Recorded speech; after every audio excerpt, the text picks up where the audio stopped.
Սահմանադրական դատարանը 4-րդ օրն է շարունակում է ընտրությունների արդյունքները վիճարկող դիմումների քննությունը 7 ուժերն արդեն ներկայացրել են իրենց դիմումները։ Դիրքորոշում է հայտնել նաև պատասխանող կողմը կենտրոնական ընտրական հանձնաժողովը, որպես երրորդ կողմ ճանաչված իշխող քաղաքացիական պայմանագիրը, ինչպես նաև իրավապահ կառույցները։ Այժմ դատավորները հարցեր են տալիս կողմերին։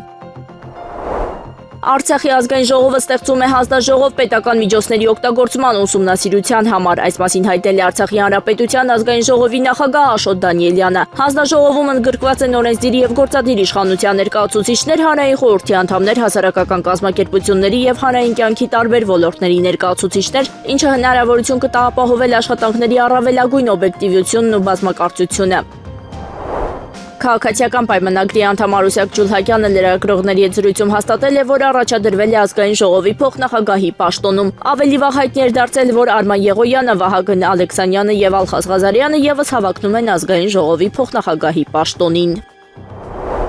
Կիևյան կամուրջում ահռելի ծավալի գործ են անում եւ կամուրջի մասով լավ մասնագետներ կան։ Այս մասին Երևանի քաղաքապետարանի գործակարգավարական նիստի ժամանակ ասել է քաղաքապետ Տիգրան Ավինյանը։ Հանկարծ եթե ասֆալտի մասով հարց ունեցանք, էլի գումար չենք տալու, հայտարարել է Ավինյանը, նշելով, որ այն ամենակարևոր դետալն է։ Ինչ վերաբերում է Երևանի խցանումների խնդրին, ապա Տիգրան Ավինյանը նշել է, որ քաղաքի մուտքերի մոտ պետք է առանձնացնել այն կետերը, որտեղ լինելու են մեծ ավտոկայանատեղիներ, մարդիկ թողնելու են իրենց անձնական ավտոմեքենաներն ու շարունակեն տեղաշարժվել հանրային տրանսպորտով։ Ավտոբուսը միգից վերցնում է ու միայն հանրային տրանսպորտն է կարողանում ուղևորվել այդ գծով, մարդիկ էլ բողոքում են, իրենց մոտ հարց է առաջանում, թե ինչու իրենց ավտոմեքենաներով գնալու դեպքում իրավիճակը գնալով վատանում է։ Իհարկե շատ բնական հարց է, բայց նաև պատասխանն այն է, որ մեր փողոցները հնարավորություն չունեն ավելի լայնանալու։ Եթե մենք ամիս առ ամիս ուղևորահոսքի մեջ ավելի շատ մարդատար մեքենաներ ենք ունենում, առաջին ու միակ բանը, որ պետք է մենք անենք, դա հանրային տրանսպորտի համար բոլոր հնարավոր տեղերում առանձնացված գծեր տալն է, որպեսզի հանրային տրանսպորտով ուղղությունները դառնան ել ավելի արագ ու հարմար, այլ լուծումներ Երևան քաղաքում հնարավոր չէ։ Միակ լուծումը հանրային տրանսպորտի ավելի լավ աշխատելն է ու մարդատար մեքենաների գերծանրաբեռնված տեղեր քիչ մտնելը, նշել է Ավինյանը։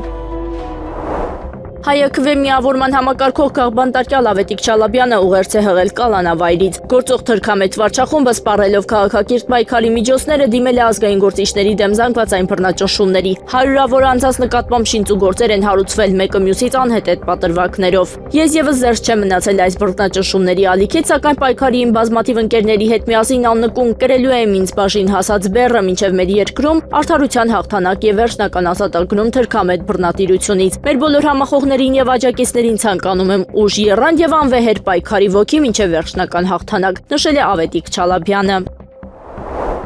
Հունիսի 29-ին ողբերգական դեպք է տեղի ունեցել Արարատի մարզում ժամը 04:50-ի սահմաններում ներքին գործերի նախարարության 112 օպերատիվ կառավարման կենտրոնը հազանգ է ստացվել, որ Երևան-Երասխ ավտոճանապարհին Սուրենավան գյուղի վարչական տարածքում ավտոմեքենա է այրվում։ Ժամանել են ներքին գործերի նախարարության փրկարարծառայության Արարատի Հրշեջ փրկարարական ջոկատից մեկ մարտական հաշվարկ Հրշեջ փրկարարները մարելով Նիսան Մակնիշի ավտոմեքենայի սրահում առաջացած կրակ այնտեղ հայտնաբերել են 3 քաղաքացու կիսամոխրացած մարմին, ավելի ուշ հայտնաբերվել է եւս մեկ անձի մոխրացած մարմին։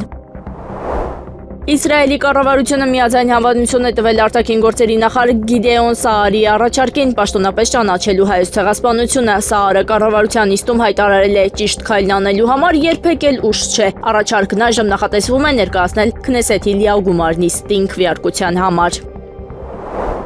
Ադրբեջանի արտաքին գործերի նախարարությունը մտահոգություն է հայտնել Իսրայելի կառավարության կողմից Հայոց ցեղասպանության ճանաչման վերաբերյալ կոչանելով Իսրայելի կառավարությանը վերանայել իր որոշումը։ Հայտարարության մեջ նշվում է, որ նման քայլերը ոչ միայն չեն նպաստում խաղաղությանը եւ փոխըմբռնմանը, այլև ավելի են սրում առկա հակասությունները եւ խոչընդոտում տարածաշրջանում հաշտեցման ջանքերին։ ԱՄՆ-ի եւ Իրանի պաշտոնյաները համաձայնության են եկել դադարեցնել հարձակումները եւ հունիսի 30-ին Դոհայում խորհրդակցություններ անցկացնել Հորմուզի նեղուցի շուրջ վեճեր լուծելու համար, հայտնել է Axios-ի լրագրող Բարակ Ռավիդը։ Ամերիկացի բարձրաստիճան պաշտոնյայի խոսքով Միացյալ Նահանգները եւ Իրանը համաձայնել են դադարեցնել միմյանց դեմ հարձակումները, քանի որ երկու կողմերն էլ նախատեսում են հանդիպել Կատարի մայրաքաղաքում երեքշաբթի օրը Հորմուզի նեղուցի շուրջ իրենց տարաձայնությունները լուծելու համար, ասել են նա։ Ռավիդի աղբյուրներից մեկի համաձայն երկու կողմերն էլ սկզբում պայմանավորվել են խորհրդակցություններ անցկացնել Շվեյցարիայում երեքշաբթի օրը քննարկելու Իսլամական Հանրապետության միջուկային ծրագիրը։ Մեկնաբանելով Կիևի նոր առաջարկները, ռազմական գործողությունները 4 շրջաններով սահմանափակելու վերաբերյալ Ռուսաստանի նախագահ Վլադիմիր Պուտինը նշել է, որ Կիևի ռեժիմի նպատակները շատ հեռու են Ռուսաստանի նպատակներից։ Ռուսաստանի առաջնորդը նշել է, որ անձնակազմի աղետալի պակասի պատճառով Կիևը ըստ երևույթին կարծում է, որ այս լուծումը կարող է փրկող լինել, բայց Կիևի ռեժիմը փրկել է Ռուսաստանի ծրագրերի մեջ չի մտնում, հայտարարել է նա Վեսսի լրագրող Պավել Զարուպինի հետ հարցազրույցում, որը տարածել է Կրեմլի մամուլի ծառայությունը։ Հունիսի 21-ից ի վեր Եվրոպայում ծայրահեղ շոկի պատճառով մահացել է ավելի քան 1300 մարդ, հայտնել է Առողջապահության համաշխարհային կազմակերպության գլխավոր տնօրեն Թեդրոս Ադհանոմ Գեբրեյեսուսը։ Այժմ 150 միլիոն մարդ ապրում է ծայրահեղ շոկի պայմաններում, դպրոցները փակվում են, իսկ էլեկտրացանցերը գերծանրաբեռնված են, նշել է նա։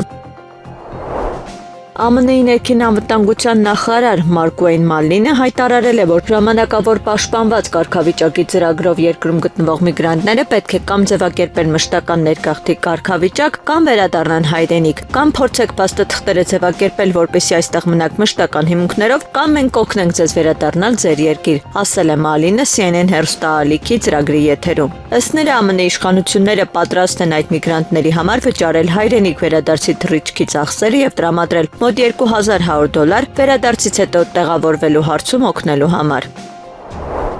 Ռուսաստանի արտաքին գործերի նախարար Սերգեյ Լավրովը եւ Մոսկվայի քաղաքապետ Սերգեյ Սոբյանինը կգլխավորեն Եդինիայի Ռոսիայի հնգյակը Պետդումայի ընտրություններում, այս մասին տեղեկանում են Ռեբեկայից։ Կիրակի Մոսկվայում անցկացվող համագումարի մասնակիցները կհաստատեն կուսակցության ցանկը։ Դաշնային օրենքի համաձայն կուսակցությունը կարող է ցուցակի համադաշնային մասում ներառել մինչև 15 մարդու, սակայն ընտրական քվեաթերթիկում տպագրվում են միայն առաջին 5-ի ազգանունները։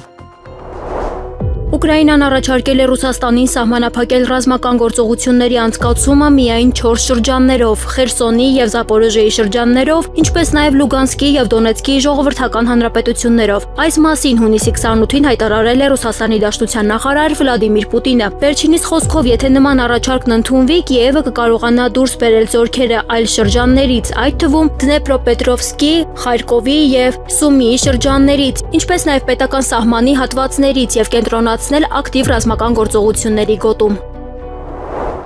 Ավելի վաղ ԱՄՆ կենտրոնական հրամանատարությունը հայտնել է Իրանի տարածքում հարվածների մասին ի պատասխան Հորմուզի նեղուցում առևտրային նավի վրա հարձակման։ Բալթյան երկրները կոչ են արել Եվրամիությանը արագացնել ռուսական էներգակիրների ներմուծման արգելք Հորմուզի նեղուցի բացումից հետո։ Թերթի տվյալներով Ռուսաստանից էներգակիրների ներմուծման աստիճանական կրճատման վերաբերյալ ԵՄ բանակցությունները կանգ են առել Հորմուզի նեղուցի փակումից հետո, ինչը մտահոգություններ է առաջացրել էներգետիկ ճգնաժամի վերաբերյալ։ Թերթի աղբյուրների տվյալներով Բրյուսելը մարտին այդ հարցը հանել է Եվրահանձնաժողովի նախնական օրակարգից Իրանի շուրջ հակամարտության պատճառով։ Այժմ ԵՄ-ում կոչեր են հնչում Հորմուզի նեղուցի բացումից հետո արգելքը չեղյալ հայտարարելու վերաբերյալ։ ԱՄՆ կենտրոնական հրամանատարությունը հաստատել է Իրանի տարածքում հարվածներ հասցնելը ի պատասխան Հորմուզի նեղուցում առևտրային նավի վրա հարձակման։ Այս մասին ասում է հայտարարության մեջ։ ԱՄՆ ինքնաթիռները հարվածել են իրանական հրթիռային եւ անօդաչու սարքերի պահեստների, ինչպես նաեւ ափամերձ ռադարային կայաններին։ Սա հաջորդել է հունիսի 25-ին Սինգապուրի դրոշի ներքո նավարկող MV Enver Lovely բեռնատարի նավի վրա Իրանի ինքնասպան անօդաչու թռչող սարքի հարձակումին։ Հրամանատարությունը հայտարարել է, որ քաղաքացիական նավի վրա հարձակումը հրադադարի եւ նավարկության ազատության հաղթում է։ ԱՄՆ ուժերը շարունակում են ապահովել Հորմուզի նեղուցով անցնող առևտրային նավերի անվտանգությունը եւ վերահսկել Իրանի հետ կնքված համաձայնագրերի պահպանումը։ ԱՄՆ փոխնախագահ J.D. Vance-ը զգուշացրել է Իրանին, որ ԱՄՆ բռնությանը կպատասխանի բռնությամբ։ Նա համապատասխան հայտարարություն է հրապարակել X սոցիալական ցանցի իր էջում։ Բռնությունը կհանդիպի բռնությանը, գրել է Vance-ը։ Փոխնախագահի խոսքով, եթե իրանական կողմը փոխըմբռնման հուշագրի կիրառման հետ կապված հարցեր ունի, կարող է դրանք ուղղակիորեն քննարկել ԱՄՆ-ի հետ։ ԱՄՆ պետքարտուղար Մարկո Ռուբիոն Իսրայելի եւ Լիբանանի դեսպանների հետ միասին հայտարարել է շրջանակային համաձայնագրի ստորագրման մասին, որը բնութագրվել է որպես խաղաղության առաջին քայլ Իրանի կողմից աջակցություն ստացող լիբանանյան Հեզբոլլա զինյալ խմբավորման եւ Իսրայելի միջև ամիսներ տևած հակամարտությունից հետո։ Այդ մասին տեղեկացնում է Armen Press-ը վկայակոչելով Euronews-ը։ Պաշտոնյաները դեռևս չեն բացահայտել համաձայնագրի մանրամասները, որը ստորագրել են ԱՄՆ-ում Իսրայելի դեսպան H.L. Leiter-ը եւ ԱՄՆ-ում Լիբանանի դեսպան Նադա Համադեն։ Համադեն նշել է, որ շրջանակային համաձայնագիրն առաջին քայլն է դեպի Լիբանանի ինքնիշխանության եւ տարածքային ամբողջականության վերականգնումը։ Ռազմական գործողությունների մշտական եւ վերջնական դադարեցումը Լիբանանի ժողովրդի վերադարձը դեպի իր հողերը։ Լեյթերն իր հերթին նշել է, որ շրջանակային համաձայնագրի վերջնական նպատակը երկու երկրների միջև խաղաղությունն է։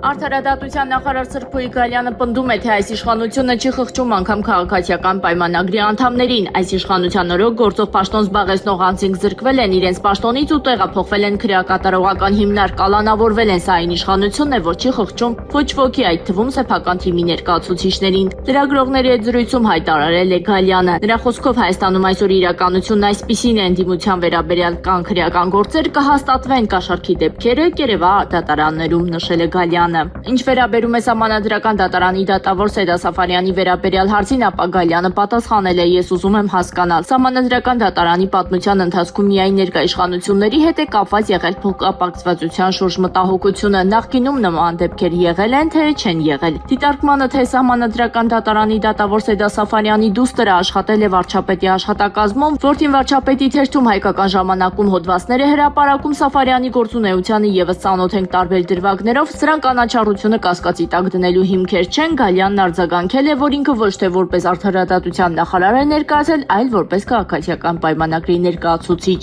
Ինքնաբացարկի ինստիտուտն այն մասին է, որ անձը ինքը պետք է հասկանա շահերի բախում ունի, թե չունի, անձը ինքն է որոշում կայացնում ինքնաբացարկ հայտնելու կամ վարույթին չմասնակցելու պատճառներ ունի, թե չունի։ Ես չեմ կարող ասել ինչ շափանիշներով է առաջնորդվում Սեդա Սաֆարյանը կամ ինչ շափանիշներով է առաջնորդվում մեկ այլ անձ, ով կարծում է, որ շահերի բախման իրավիճակ կարող է ստեղծվել, նշել է Սրփոյի Գալյանը։ Սահմանադրական դատարանը միաձայն որոշել է մերժել միասնության թևերի դիմումը Սահմանադրական դատարանում վարույթը կասեցնելու վերաբերյալ, քանի որ վարչական դատարանում արկա է կենտրոնական ընտրական հանձնաժողովի որոշման դեմ տարված բողոք, որը քննության փուլում է։ Սահմանադրական դատարանի դատավորների կարծիքով վարչական դատարանում վարույթը չի կարող խոչընդոտել սահմանադրական արդարադատությանը, քանի որ Սահմանադրական դատարանը չի կարող իր լիազորությունները զիջել վարչական դատարանին։ Կրթության, գիտության, մշակույթի եւ սպորտի նախարար Ժաննա Անդրեասյանի կարծիքով Հայոց ցեղասպանության զոհերի հուշահամալիրի բարեկարգման ծրագրի երկրորդ փուլի աշխատանքները կավարտվեն ընթացիկ տարվա դեկտեմբերին։ Այս մասին Ժաննա Անդրեասյանն ասել է Հայաստանի Հանրապետության վարչապետ Նիկոլ Փաշինյանին Կևյան կամրջի շինհրապարակում կատարած նրա շրջայցի ընթացքում։ Նախարարի խոսքով եղանակային պայմանները հնարավորություն են ընձեռում ամբողջ թափով իրականացնել աշխատանքները։ Վրաստանի պետական անվտանգության ծառայության ղեկավար Գելա Գելաձեն պաշտոնական այցով ժամանել է Հայաստան։ Այս մասին հայտել են վրացական գերատեսչության մամուլի ծառայությունից։ Նշվում է, որ Հայաստանի ազգային անվտանգության ծառայության տնօրեն Անդրանիկ Սիմոնյանի հետ նա քննարկել է տարածաշրջանային ընթացիկ զարգացումներն ու արկա մարտահրավերները, ինչպես նաև երկու երկրների անվտանգության ծառայությունների միջև գործընկերության խորացման կարևորությունը գլոբալ սպառնալիքների դիմակայման գործընթացում։ Գելաձեն Սիմոնյանին հրավիրել է պատասխան այց կատարել Վրաստան։ Հունիսի 27-ին ժամը 10:56-ին Լոռու մարզային օպերատիվ կառավարման կենտրոնահազանգ է ստացվել, որ փրկարարները Փամբագետում հայտնաբերել են ավտոմեքենա եւ տղամարդուդի, ըստ ախտական տվյալների Փամբագետում հայտնաբերվել է Opel Magnishi ավտոմեքենան, վայրից մոտ 700 մետր հեռավորության վրա հայտնաբերվել է տղամարդուդի։ Փրկարարների եւ ոստիկանների համատեղ գործողությունների արդյունքում ժամը 12:50-ին գետից դուրս է բերվել տղամարդուդին, իսկ ժամը 15:50-ին ավտոմեքենան։ Ձեռնարկվում են միջոցառումներ վարորդին հայտնաբերելու ուղղությամբ։ 84 տարեկան հասակում մահացել է Հայաստանի Հանրապետության ժողովրդական արտիստ Մովսես Խորենացու մեդալակիր, հայրենիքին մատուցած ծառայությունների համար առաջին աստիճանի շքանշանակիր Ռայսա Մկրտչյանը։ Ռայսա Մկրտչյանի մահվան կապակցությամբ Հայաստանի Հանրապետության վարչապետի որոշմամբ ստեղծվել է թաղման հանձնաժողով։ Հունիսի 26-ին արձանագրված պայմանագրային զինծառայող ՌԽ-ի մահվան դեպքի առթիվ նախաձեռնվել է քրեական վարույթ, հայտնում են քննչական կոմիտեից։ Քրեական վարույթի նախաքննության ընթացքում նշանակվել է դատաբժշկական փորձաքննություն, կատարվում են անհրաժեշտ քննչական եւ վարույթային այլ գործողություններ։ Սահմանադրական դատարանն իր այսօրվա հունիսի 27-ին նիստում շարունակում է քննել 7 քաղաքական ուժի դիմումները, որոնք հիմնականում վերաբերում են ազգային ժողովի ընտրությունների արդյունքներն անվավեր ճանաչելուն։ Սահմանադրական դատարանը պետք է որոշում կայացնի մինչև հուլիսի 4-ը։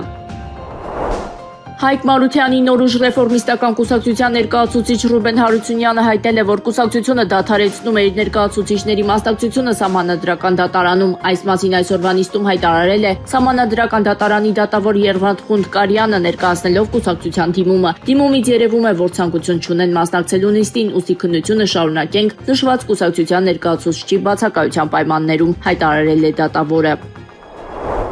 Ուժեղ Հայաստան կուսակցության падգամավորի հետախուզվող 4 տեխնացուներից մեկը Արթուր Աբրահամյանը հայտնաբերվել է եւ կալանավորվել, այս մասին հայտնել են քննչական կոմիտեից։ Ավելի վաղ քննչական կոմիտեն հայտնել էր, որ քննչական կոմիտեի հատկապես կարևոր գործերի քննության գլխավոր վարչության ընդհանուր բնույթի եւ ընտրական հանցագործությունների քննության վարչությունում բազմաթիվ անձանց նյութապես շահագրգռելու եւ առանձնապես խոշոր չափերով փողերի լվացման վերաբերյալ քրեական վարույթի նախաքննության ընթացքում ուժեղ Հայաստանի падգամավորի տեխնացուներից 6-ի նկատմամբ հարուցվել է հանրային քրեական հետապնդում։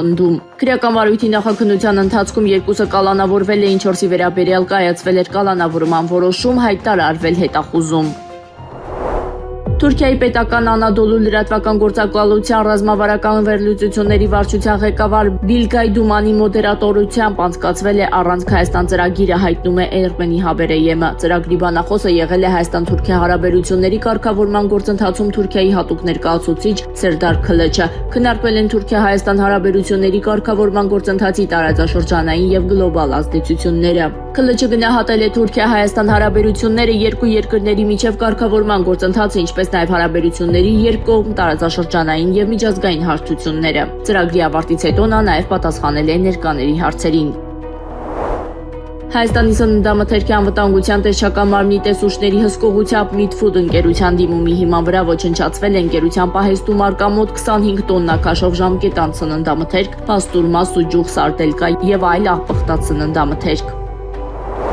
Տարածվում է մի կեղծ տեսանյութ, որում ներքին գործերի նախարարության սեյսմիկ պաշտպանության տարածքային ծառայության անունից շրջանառվում է նախազգուշացում հնարավոր 7.4 մագնիտուդով երկրաշարժի մասին, որն առաջիկա շաբաթներին լինելու է Կոտայքի մարզում, հայտնել է ներքին գործերի նախարարությունից։ Նշվում է նաև, որ կեղծ է նաև ԱՄՆ երկրաբանական ծառայության USGS-ի հղումը ծառայության կողմից Կոտայքի մարզի սեյսմիկ ռիսկի գնահատման վերաբերյալ։ Ամբողջ աշխարհում երկրաշարժերի ճշգրիտ կանխատեսումը համարվում է դեռ չլուծված գիտական խնդիր։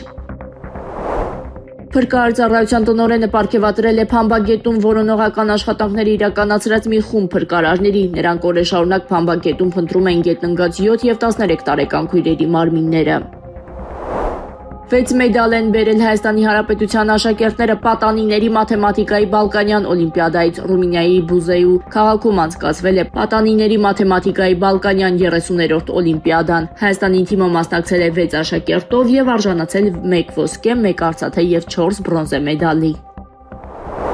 Հունիսի 27-ին առեղծվածային եւ ողբերգական դեպք է տեղի ունեցել Լոռու մարզում ժամը 11:00-ի սահմաններում ներքին գործերի նախարարության փրկարար ծառայության Լոռու մարզային փրկարարական վարչությունում օպերատիվ տեղեկություններ են ստացվել, որ Վանաձոր Ալավերդի ավտոճանապարհի առաջին թունելի մոտով հոսող Փամբագետում դի կա։ Պարզվել է, որ ստացված օպերատիվ տեղեկությունները հավաստի են եւ Փամբագետում հայտնաբերվել է դի։ Փրկարարները փորձել են հատուկ ճոպանի միջոցով մոտենալ մարմնին եւ այն դուրս բերել ափ։ Դեպքի փաստով Լոռու մարզային քննչական վարչությունում նախաձեռնվել է քրեական վարույթ, որտեղ էլ պարզում են մահացածի ինքնությունը եւ դեպքի հանգամանքները, թե ինչ պայմաններում է նա հայտնվել գետում։ Մագդեբուրգի երկրամասային դատարան ցմահ ազատազրկման է դատապարտել 51-ամյա Թալեբ Ալ-Աբդուլ Մոհեսենին Սաուդյան Արաբիայից, որը մեղավոր է ճանաչվել 2024 թվականի դեկտեմբերի սուրծնենձյան տոնավաճառի այցելուներին վրայարթի ենթարկելու համար։ Դատարանը առավելագույն խիստ դատավճիռ ներկայացրել հարձակման գործով, որը տեղի էր ունեցել 2024 թվականի դեկտեմբերի 20-ի երեկոյան։ Քննության տվյալներով մեղադրյալը վարձակալված BMW մագնիշի ավտոմեքենայով մխրճվել էր Մարդաշատ սուրծնենձյան տոնավաճառում գտնվող մարդկանց բազմության մեջ։ Իտալական Միլանը հետաքրքրված է Ֆրանսիայի չեմպիոն PSG-ի եւ Պորտուգալիայի հավաքականի հարձակվող Գոնսալո Ռամոշի ծառայություններով եւ պատրաստ է պորտուգալացու համար վճարել 45 միլիոն եվրո։ Այս մասին հայտնում է Աբոլան։ PSG-ն 25-ամյա ֆուտբոլիստի տրանսֆերի համար պահանջում է 50 միլիոն եվրո։ Իտալական ակումբը Ռամոշին առաջարկել է 4-ից 5 տարվա պայմանագիր մրցաշրջանի ընթացքում 4 միլիոն եվրո աշխատավարձով։ Իրանի պետական հեռարձակողի հաղորդմամբ 3 օտարերկրյա տանկեր փորձել են անցնել Հորմուզի նեղուցով առանց Թեհրանի թույլտվության, սակայն Իրանի ռազմածովային ուժերը կանգնեցրել են նրանց եւ ստիպել փոխել ուղղությունը։ Հեռարձակողի հաղորդմամբ տանկերը փորձել են անցնել նեղուցով օգտագործելով հարավային միջանցք, սակայն նախազգուշացումներ ստանալուց հետո վերադարձել են Պարսից ծոց։ Հունիսի 25-ին Իրանի Պարսից ծոցի վարչությունը հայտարարել է, որ չի կարող երաշխավորել Թեհրանի կողմից սահմանված երթուղիներից դուրս երթևեկող նավերի անվտանգությունը։ Մեծ Բրիտանիայի թագավոր Չարլզ III-ը եւ թագուհի Կամիլան հայտարարել են, որ Բուքինգեմյան պալատը երբեք չի դառնա իրենց մշտական բնակավայրը։ Ըստ հրապարակումների 2022 թվականին գահ բարձրանալուց հետո Չարլզ III-ը ստիպված է եղել լքել պալատը երկարատև վերանորոգման պատճառով եւ տեղափոխվել Վինդզորի ամրոց եւ Կլարենս Հաուս։ Սակայն այժմ որոշվել է, որ նույնիսկ վերանորոգման ավարտից հետո թագավորական զույգը չի վերադառնա այնտեղ բնակվելու։ Բուքինգեմյան պալատն այսուհետև կշարունակի մնալ միայն արարողակարգային կենտրոն նախատեսված պաշտոնական միջոցառումների եւ այցելությունների համար։ Այն երկար տարիներ համարվել է բրիտանական միապետների գլխավոր նստավայրը, սկսած 1937 թվականից։ Լեհաստանի արտաքին գործերի նախարար Ռադոսլավ Սիկորսկին CBS News-ին տված հարցազրույցում հայտարարել է, որ Ռուսաստանը իր կարծիքով կարող է իրականացնել կեղծ դրոշի գործողություն ՆԱՏՕ-ի հետ հակամարտություն սկսելու նպատակով։ Ըստ նրա, չի կարելի բացառել, որ նման գործողությունը կարող է կազմակերպվել Ռուսաստանի տարածքում, որպեսզի հետո այն օգտագործվի որպես պատճառ ՆԱՏՕ-ի անդամ որևէ երկրի վրա հարված հասցնելու համար։ Սիկորսկին այս հայտարարությունը ներկայացրել է որպես վարկած առանց փաստական հաստատման եւ նույն ժամանակ Եվրոպական հանձնաժողովը ըստ հրապարակումների քննարկում է պաշտպանության ոլորտի նոր նախաձեռնություններ, ուղղված Եվրոպայի ռազմական կարողությունների ուժեղացմանն ու Ռուսաստանի նկատմամբ զսպման քաղաքականությանը։ Ճապոնիայում տեղի ունեցած երկրաշարժից հետո ժամանակավորապես փակվել է 114 տարրական եւ միջնակարգ դպրոց։ Այս մասին հայտնում է Ճապոնիայի կրթության, մշակույթի, սպորտի, գիտության եւ տեխնոլոգիաների նախարարությունը, փոխանցում է ՏԱՍՍ-ը։ Ըստ պաշտոնական տվյալների, մասնագետները ներկայումս իրականացնում են շենքերի տեխնիկական ստուգումներ եւ վնասների գնահատում։ Հաղորդվում է, որ ուսումնական հաստատություններում աշակերտների կամ անձնակազմի շրջանում տուժածներ չեն գրանցվել։ Նշվում է, որ երկրաշարժի մագնիտուդը հասել է 5.8-ի, էպիկենտրոնը գտնվել է Տոգանե քաղաքի մոտակայքում, իսկ օջախը մոտ 56 կիլոմետր խորության վրա։ Սեյսմոլոգներն այն գնահատում են որպես ուժեղ երկրաշարժ, որը կարող է առաջացնել չափավոր վնասներ։ 73 տարեկան հասակում մահացել է Ռուսաստանի պաշտպանության նախկին նախարար եւ նախագահի հատուկ ներկայացուցիչ Սերգեյ Իվանովը։ Այս մասին ՌԻԱ Նովոստիի փոխանցմամբ հայտնում է ՎՏԲ Միացյալ Լիգան։ Սերգեյ Բորիսովիչ Իվանովը մահացել է։ ՎՏԲ Միացյալ Լիգայի պատվավոր նախագահը մահացել է 73 տարեկան հասակում։ Մենք մեր խորին ցավակցությունն ենք հայտնում Սերգեյ Բորիսովիչ Իվանովի ընտանիքին, սիրելիներին, ընկերներին եւ գործընկերներին, ասվում է Տելեգրամի գրառման մեջ։ Ռուսաստանի փոխվարչապետ Ալեքսանդր Նովակը հայտարարել է, որ իշխանությունները չեն բացառում դիզելային վառելիքի արտասահման ժամանակավոր սահմանափակումների կիրառումը։ Նրա խոսքով նման քայլը կարող է տևել մի քանի ամիս։ Նովակի պարզաբանմամբ միջոցառման նպատակն է ներքին շուկան ապահովել բավարար ծավալներով եւ վերականգնել պահուստները։ Այս հարցը նախատեսվում է քննարկել վառելիքային շուկայի վերաբերյալ առաջիկա խորհրդակցության ընթացքում։ Լիբերալ-դեմոկրատական կուսակցության հիմնադիր Վլադիմիր Ժիրինովսկու որդին Օլեգը հրապարակել է իր հոր Ուկրաինայի շուրջ ընթացող հատուկ ռազմական գործողության վերաբերյալ տեսակետը, փոխանցում է Newsroom։ Նրա խոսքով Ժիրինովսկին կարծում էր, որ հակամարտության ավարտը պետք է տեղի ունենա Լոնդոնում, ընդգծելով, որ միայն կտրուկ քայլերը կարող են ըստ նրա երկարաժամկետ խաղաղություն ապահովել Եվրոպայում։ Օլեգ Ժիրինովսկին նաև քննադատել է եվրոպացի որոշակի քաղաքական գործիչների դիրքորոշումը, նշելով, որ դրանք կարող են սրել իրավիճակը։ Միևնույն ժամանակ նա դրական է գնահատել Ռուսաստանի նախագահ Վլադիմիր Պուտինի գործողությունները, ընդգծելով պետականության պահպանման դերը։ Նիկոլ Փաշինյանի գլխավորությամբ տեղի է ունեցել խորհրդակցություն, որի ընթացքում քննարկվել է Կոնդ թաղամասի քաղաքաշինական հայեցակարգը, այս մասին հայտնել են Հայաստանի կառավարությունից։ Քաղաքաշինության կոմիտեի նախագահ Եղիազար Վարդանյանը նշել է, որ առաջարկվող մոդելը հիմնված է թաղամասի պատմական միջավայրի պահպանման, տնտեսական զարգացման եւ մշակութային ակտիվացման համադրման վրա։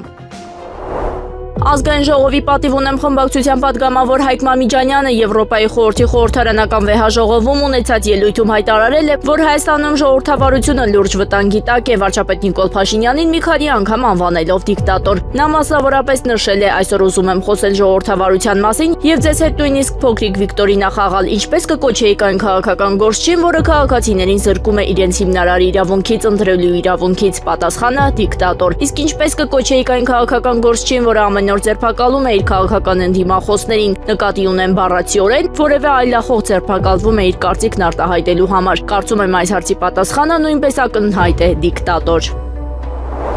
Հուլիսի 2-ին ազգային ժողովը արտահերթ նիստ կգումարի օրակարգում հանրաքվեի մասին սահմանադրական օրենքում փոփոխություն կատարելու հարցն է։ Հիշեցնենք, որ ԿՊԱ-ական իշխանությունը նման փոփոխությունով սահմանափակելու է հանրաքվեների եւ ընտրություններին 18 տարին լրացած անձանց մասնակցելու իրավունքը ընտրության օրվան նախորդած 6 ամսում պարտադիր Հայաստանում բնակվելու պահանջով։ Արմեն Մուրադյանը վերընտրվել է Երևանի պետական բժշկական համալսարանի ռեկտորի պաշտոնում։ Հունիսի 25-ի Նիդերլանդներ կատարած աշխատանքային այցի շրջանակներում Հայաստանի Հանրապետության արտաքին գործերի նախարարի տեղակալ Վահան Կոստանյանը եւ Հայաստանի էկոնոմիկայի նախարարի տեղակալ Արման Խոջոյանը Հագայում մասնակցել են եվրոպական շուկա հայկական ծաղիկների արտահանման հեռանկարների վերաբերյալ կլոր սեղան քննարկմանը, որը կազմակերպվել էր Նիդերլանդներում Հայաստանի Հանրապետության դեսպանության կողմից։ Քննարկման մասնակիցները կարևորել են երկարաժամկետ եւ փոխշահավետ համագործակցության ձևավորումը, ինչպես նաեւ հնարավորինս մեծ թվով ջերմոցային տնտեսությունների ներգրավումը արտահանման գործընթացներում։ Իրավաբանական գիտությունների դոկտոր պրոֆեսոր Արթուր Ղամբարյանը հիշեցրել է Սահմանադրական դատարանի դատավոր Սեյդա Սաֆարյանի խոսքերը, որը նա ասել էր կառավարությունում։ 2022 թվականի հունիսի 30-ին Հայաստանի կառավարության նիստի ժամանակ Արդարադատության նախարարի կողմից Սեյդա Սաֆարյանի թեկնածությունը Սահմանադրական դատարանի դատավորի պաշտոնում առաջադրելուց հետո Սաֆարյանի ուղիղ խոսքը շնորհակալ եմ հավատի եւ վստահության համար։ Կարծում եմ, որ իմ անմիջական մասնակցությունը Սահմանադրական արդարադատության իրականացմանը կստացվի եւ դուք չեք զղջա ինձ այդ բարձր պաշտոնին առաջադրելու համար, ասել է Սեյդա Սաֆարյանը։ Եկել է հավատարմության երթումը ապացուցելու ժամանակը, ընդգծել է պրոֆեսոր Ղամբարյանը։ Խորհրդարանական ընտրություններից հետո Հայաստանում իրավիճակը կկայունանա, դրա համար կան նախադրյալներ, այս մասին լրագրողներին հայտարարել է ԱՊՀ գլխավոր քարտուղար Սերգեյ Լեբեդևը, հայտնում է ՏԱՍ-ը։ Հարցին թե արդյոք հիմա կան նախադրյալներ, որ Հայաստանում իրավիճակը խորհրդարանական ընտրություններից հետո կկայունանա, Լեբեդևը պատասխանել է հաստատակամ։ Այո, կարծում եմ կան, որովհետև Հայաստանի վարչապետ Նիկոլ Փաշինյանը հայտարարել է, որ իրենք այս պահին չեն պատրաստվում դուրս գալ ԵԱՏՄ-ից։ ԱՊՀ-ի մասին ընդհանրապես խոսք չկա, նրանք մնում են մեր կազմում, ասել է կազմակերպության գլխավոր քարտուղարը։ Եվրոպական հանձնաժողովի նախագահ Ուրսուլա ֆոն դեր Լայենը հուլիսի 1-ից 2-ը կայցելի Հայաստան եւ Ադրբեջան, այդ երկու երկրների իշխանությունների հետ քննարկելու Կենտրոնական Ասիայից դեպի Եվրոպա տրանսպորտային միջանցքի զարգացման հարցը։ Այս մասին Բրյուսելում կայացած ճեպազրույցի ժամանակ հայտարարել է Եվրոպական հանձնաժողովի խոսնակ Պաուլա Պինյոն, փոխանցում է ՏԱՍ-ը։ Հաջորդ շաբաթ Ուրսուլա ֆոն դեր Լայենը կմեկնի Հարավային Կովկաս եվրոպական աջակցությունը հայտնելու համար։ Չորեքշաբթի օրը նա կմեկնի Ադրբեջան, որտեղ կհանդիպի երկրի նախագահի հետ, իսկ հինգշաբթի Հայաստան, որտեղ կհանդիպի վարչապետի հետ, ասել է Պինյոն։ Նա ընդգծել է, որ Եվրոպական հանձնաժողովի ղեկավարը կքննարկի այս երկրների միջև խաղաղության գործընթացը եւ ԵՄ ներդրումները նրանց տրանսպորտային ենթակառուցվածքներում, նպատակ ունենալով Հայաստանը եւ Ադրբեջանը վերածել Կենտրոնական Ասիայից դեպի Եվրոպա միջանցքի։ Եղանակը առաջիկա օրերին հունիսի 29-ին առանձին շրջաններում սպասվում է կարճատև անձրև եւ ամպրոպ, առանձին վայրերում սպասվում է նաեւ կարկուտ։ Հունիսի 27-ից 3-ն առանձին շրջաններում անձրևները կլինեն հորդառատ։ Հունիսի 29-ից 30-ը, հուլիսի 1-ից 2-ը սպասվում է առանց տեղումների եղանակ։ Օդի ջերմաստիճանը հունիսի 29-ից 30-ը եւ հուլիսի 1-ից 2-ը աստիճանաբար կբարձրանա 5-ից 7 աստիճանով։